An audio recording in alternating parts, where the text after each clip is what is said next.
பொண்ணுக்கு வந்து நாங்கள் அலைன்ஸ் பார்த்துருக்கோம்.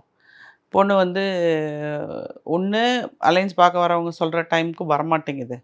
வந்தாலும் மாப்பிள்ளைய பிடிக்கலன்னு சொல்லி தட்டி கழிச்சிருது. ஆனால் எங்களுக்கு கொஞ்சம் டவுட்டாக இருக்குது. அதனோட பிஹேவியர்லாம் பார்த்தா எங்களுக்கு ஏதோ சம்திங் டிஃப்ரெண்ட்டாக இருக்குது அப்படின்னு சொன்னாங்க. அப்புறம் எங்கே இருக்காங்க எது இருக்காங்கன்னு கேட்டால் டவுன் சவுத்துலேருந்து வந்திருந்தாங்க ஆக்சுவலாக பேரண்ட்ஸு. அங்கேருந்து அந்த பொண்ணு வந்து இங்கே சென்னையில் ஒரு இடத்துல வேலைக்கு போகிறாங்க. ஸோ இவங்கெல்லாம் வந்து தான் ஒரு பிஜியில் விட்டுட்டு போயிருக்காங்க. ஸோ ஆஸ் யூஷுவல் நான் சொல்கிற மாதிரி எங்கே பிரச்சனை ஸ்டார்ட் ஆகுதுன்னா, there is no landline communication between the parents and the children or the wife and the husband. இதனால தான் பல்வேறு பிரச்சனைகள் வருது.